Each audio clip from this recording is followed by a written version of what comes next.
आज है 8 सितंबर 2020 और 8 सितंबर 2020 से करंट अफेयर्स के जितने भी क्वेश्चंस बनते हैं उनको इस वीडियो में बहुत ही शानदार तरीके से एक्सप्लेन करूंगा। सबसे पहला क्वेश्चन फार्मूला वन रेस को लेकर बना है। इस वजह से 2020 में जनवरी से लेकर अगस्त तक जितने भी ग्रैंड पिक्स हुए हैं फार्मूला वन ग्रैंड पिक्स, उनको भी डिस्कस कर लेंगे। साथ ही साथ में जैसा कि हम लोग हमेशा करते हैं, जिस क्वेश्चन को करते हैं उससे जुड़े हुए जितने भी क्वेश्चंस हैं उसको कर लेते हैं। तो शुरू करते हैं पहले क्वेश्चन से। क्वेश्चन बना है दोस्तों, इटालियन ग्रैंड प्रिक्स 2020 को किस खिलाड़ी ने जीत लिया है? आंसर हो जाएगा यहाँ पर ऑप्शन नंबर सी, पियरे गैस्ले। ठीक है, ऑप्शन नंबर सी इसका राइट आंसर हो जाएगा। पियरे गैस्ले ने इटालियन ग्रैंड प्रिक्स 2020 को जीत लिया है। आंसर इसको याद रखेंगे। एक चीज़ बहुत शानदार तरीके से याद रखना कि हर एक आंसर, वैसे तो 90% से ज़्यादा के आंसर लुइस हैमिल्टन होता है, तो इस वाले में आप लुइस हैमिल्टन पर टिक मत करके चले आना। पियरे गैस्ले ने अपना पहला ग्रैंड प्रिक्स जीत लिया है। इटालियन ग्रैंड प्रिक्स 2020 में इसने जीता है, तो आंसर सी ऑप्शन हो जाएगा। यहाँ पर आप इनका फ़ोटो भी देख सकते हैं जिन्होंने इस ग्रैंड प्रिक्स को जीता है और ये इनकी पहली जीत है। पहला ऐसा क्वेश्चन भी है जिसमें लुइस हैमिल्टन के अलावा कोई आंसर हुआ है। इसके बाद में जनवरी से लेकर सितंबर तक जितने भी ग्रैंड प्रिक्स हुए हैं उनको देख लेते हैं। फार्मूला वन ग्रैंड प्रिक्स 2020, पहला है ऑस्ट्रेलियन ग्रैंड प्रिक्स 2020, इसको वोल्टारी वोटास ने जीता था। इसके बाद में स्टाइरियन ग्रैंड प्रिक्स हुआ था जिसको लुइस हैमिल्टन ने जीता था। उसके बाद में हंगेरियन ग्रैंड प्रिक्स हुआ था जिसको भी लुइस हैमिल्टन ने जीता था। ब्रिटिश ग्रैंड प्रिक्स 2020 को लुइस हैमिल्टन ने ही जीता था। जो 70th anniversary grand prix organise किया गया था उसको मैक्स वर्स्टापेन ने जीत लिया था। हाल ही में स्पेनिश ग्रैंड प्रिक्स हुआ था लास्ट वीक, उसको भी लुइस हैमिल्टन ने जीता था। उसके बाद में बेल्जियन ग्रैंड प्रिक्स को लुइस हैमिल्टन ने जीता था। और फाइनली जो इटालियन ग्रैंड प्रिक्स है उसको पियरे गैस्ले ने जीत लिया है। तो आप देख सकते हैं ज़्यादातर क्वेश्चंस के आंसर आपको लेविस हैमिल्टन ही मिलेगा, लेकिन लेविस हैमिल्टन के अलावा जो इवेंट किसी ने जीती है उसको ध्यान से समझकर चलना। दोस्तों, हमारे चैनल पर जनवरी से लेकर पूरे अगस्त तक के करंट अफेयर्स के पीडीएफ्स अवेलेबल हैं। अगर आप लेना चाहते हैं, चूँकि अभी एग्ज़ाम आने शुरू हो गए हैं, जैसे कि रेलवे का एग्ज़ाम अनाउंस हो चुका है, तो जनवरी से लेकर अगस्त तक के पूरे करंट अफेयर्स के मंथ वाइज लिंक आपको वीडियो के डिस्क्रिप्शन में मिल जाएंगे, जहां से जाकर आप उसे परचेज़ कर सकते हैं। अगर कोई प्रॉब्लम है तो वहां पर मेरा मोबाइल नंबर भी है, मुझे कॉल करके पूछ भी सकते हैं। दोस्तों, भारत का एक राज्य है जहाँ पर वाटर कंजर्वेशन और सॉइल कंजर्वेशन को लेकर एक क्वेश्चन बना है। क्वेश्चन बनेगा कि किस राज्य ने मिट्टी और पानी के संरक्षण के लिए रिवॉर्ड स्कीम को लॉन्च किया है? तो आंसर हो जाएगा कर्नाटक। ऑप्शन नंबर ए इसका राइट आंसर हो जाएगा कि हाल ही में कर्नाटक में मिट्टी और पानी के संरक्षण के लिए रिवॉर्ड योजना, रिवॉर्ड स्कीम को लॉन्च किया गया है।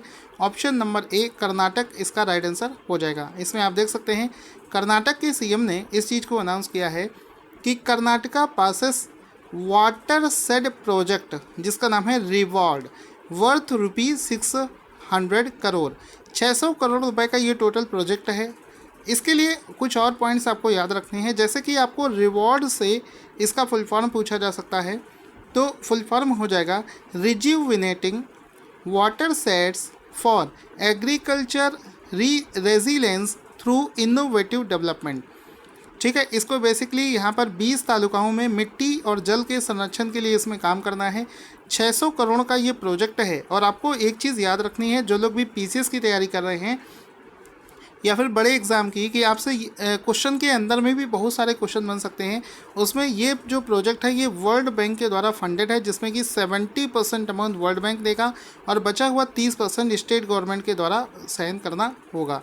तो ये सारे पॉइंट्स भी याद रखा करो। आप रेलवे से लेकर पीसीएस तक के सभी क्वेश्चन, सभी एग्ज़ाम को क्रैक कर सकते हो इन करंट अफेयर्स को पढ़कर। आगे चलते कि निम्नलिखित कंपनियों में से किसने भारत में छात्रों के बीच साइबर सुरक्षा और जागरूकता कार्यक्रम शुरू करने के लिए साइबर पीस फाउंडेशन के साथ में भागीदारी करी है? ज़्यादातर जगह जब आप ये वाला क्वेश्चन अटेम्प्ट करोगे तो आपको ये वाला वर्ड याद रखना है कि साइबर पीस फाउंडेशन के साथ में किस कंपनी ने छात्रों को साइबर सिक्योरिटी के बारे में अवेयरनेस फैलाने के लिए साइन किया है। तो आंसर हो जाएगा व्हाट्सएप, ऑप्शन नंबर बी इसका राइट आंसर हो जाएगा। फेसबुक की कंपनी फेसबुक का ही व्हाट्सएप है, आपको पता होगा। तो व्हाट्सएप ने हाल ही में साइबर पीस फाउंडेशन के साथ में हाथ मिलाया है। ये हाथ मिलाते हुए फ़ोटो भी मैंने बनाकर दिया है आपको, जिसमें ये देख सकते हो व्हाट्सएप का हाथ है और ये साइबर पीस फाउंडेशन का। तो इसमें देखो लिखा है कि WhatsApp partnered Cyber Peace Foundation to awareness on cyber safety among student के बीच में साइबर सिक्योरिटी को बढ़ावा देने के लिए इन दोनों ऑर्गेनाइजेशंस ने आपस में हाथ मिला लिया है। इस अभियान को अगर आप पीसीएस का एग्ज़ाम दे रहे हैं तो आपसे एक ऐसे वाले क्वेश्चन आपने देखे होंगे ना, जिसमें ऑप्शन ए और बी दोनों सही होते हैं, ए बी सी तीनों सही हो सकते हैं या बी और सी सही है। तो उसमें आपसे एक छोटा सा पॉइंट और ऐड कर देगा कि बताओ इस अभियान को किसके तहत शुरू किया गया है। तो एक ई रक्षा नाम से एक सरकार का एक योजना चल रहा था, उसी के तहत इस प्रोग्राम को लॉन्च किया गया है। तो बस ये आपको और याद रखना होता है। बाकी रेलवे, एसएससी, इन सभी एग्ज़ामों में सिर्फ इतना आपसे पूछा जाता है। दोस्तों, अगर आपको कंटेंट हमारा अच्छा लगता है तो इस वीडियो को लाइक करके सपोर्ट करें, क्योंकि हमारी पूरी टीम लगी हुई है जो कि ये देखती है कि आप लोग इस वीडियो को कितना पसंद कर रहे हैं, उसी से हमें पता चलता है। N95 मास्क का परिशोधन, जिसको इंग्लिश में बोलते हैं डीकंटेमिनेशन, करने के लिए किस इंस्टीट्यूट के इनक्यूबेटेड स्टार्टअप के द्वारा परिशोधन उपकरण, जिसका नाम है चक्र डी कोब लॉन्च किया गया है। आंसर हो जाएगा आईआईटी दिल्ली। आईआईटी दिल्ली के अंदर में एक इनक्यूबेशन स्टार्टअप कंपनी है, उसने क्या किया है, चक्र डी कोब नाम से एक डिवाइस को विकसित किया है जो कि N95 मास्क का परिशोधन करेगा, मतलब उसको कीटाणु रहित करेगा, डीकंटेमिनेटेड करेगा। तो आईआईटी दिल्ली के द्वारा इस डिवाइस को बनाया गया है। Option number A will be the right answer. इसमें आप देख सकते हैं ये जो कंपनी है, जो इनक्यूबेशन ऑर्गेनाइजेशन है जिसके द्वारा इसको बनाया गया है, उसका नाम है चक्र इनोवेशन, उसके द्वारा इसको डेवलप किया गया है। तो चक्र इनोवेशन ने चक्र डी को नाम से इस डिवाइस को बनाया है जो डीकंटेमिनेशन का काम करेगी। यहाँ पर आप देख सकते हैं ये पूरी टीम है जिन्होंने इसको डेवलप किया है। ठीक है, यहाँ पर आप इस कंपनी को भी देख सकते हैं, चक्र इनोवेशन। अगला क्वेश्चन बनेगा कि किस राज्य के द्वारा राज्य के लगभग 2 लाख युवाओं को स्वरोजगार प्रदान करने के लिए स्वयं योजना की शुरुआत करी गई है। तो आंसर हो जाएगा असम सरकार के द्वारा। असम सरकार में पहले से ही ये योजना चल रही थी, लेकिन कोविड के बाद में उन्होंने फिर से अपनी इस योजना को शुरू कर दिया है, जिसमें उनका टारगेट है कि लगभग 2 लाख युवाओं को स्वरोजगार प्रदान करने का उद्देश्य इसमें रखा गया है। तो स्वयं नाम से ये जो योजना है, इसका शुरुआत असम राज्य में किया गया है। अब घुमा फिरा कर आपसे स्वयं का फुल फॉर्म भी पूछा जा सकता है। तो स्वयं का मतलब होता है स्वामी विवेकानंद असम युवा सशक्तिकरण, ये इसका नाम है। और 4 सितंबर 2020 को इसको एक बार फिर से लॉन्च किया गया है। आपसे ये भी पूछा जा सकता है कितने युवाओं को इसमें स्वरोजगार दिए जाने का प्रतिज्ञा लिया गया है। तो 2 लाख युवाओं को इसमें टारगेट किया गया है जिनको इसमें जॉब दिलाया जाएगा। साथ ही साथ में इस योजना का बजट जो है ये 1000 करोड़ रुपए रखा गया है। तो असम राज्य में इसको शुरू किया गया है। किस देश के क्रिकेटर इयान बेल ने क्रिकेट के सभी फॉर्मेट से रिटायरमेंट की घोषणा कर दी है? आंसर हो जाएगा इंग्लैंड। ऑप्शन नंबर 20 का राइट आंसर हो जाएगा। इंग्लैंड देश के क्रिकेटर इयान बेल ने क्रिकेट के सभी फॉर्मेट से संन्यास की घोषणा कर दी है। ऑप्शन नंबर 20 का राइट आंसर हो जाएगा। संन्यास वाले क्वेश्चन में फ्री के मार्क्स होते हैं, इसको अच्छे से आप लोग याद कर लें तो एग्ज़ाम में काफ़ी हेल्प मिल जाती है। क्वेश्चन है कि इसी महीने यानी कि सितंबर 2020 में एक पुस्तक है एक रिपोर्ट है जिसका नाम है the state of young child in India, किसके द्वारा रिलीज़ की गई है? तो आंसर हो जाएगा वेंकैया नायडू। हाल ही में वकैया नायडू के द्वारा the state of young child in India नाम से इस रिपोर्ट को जारी किया गया है। ऑप्शन नंबर डी इसका राइट आंसर हो जाएगा। इसमें आप देख सकते हैं इस रिपोर्ट को वकैया नायडू के द्वारा जारी किया गया है।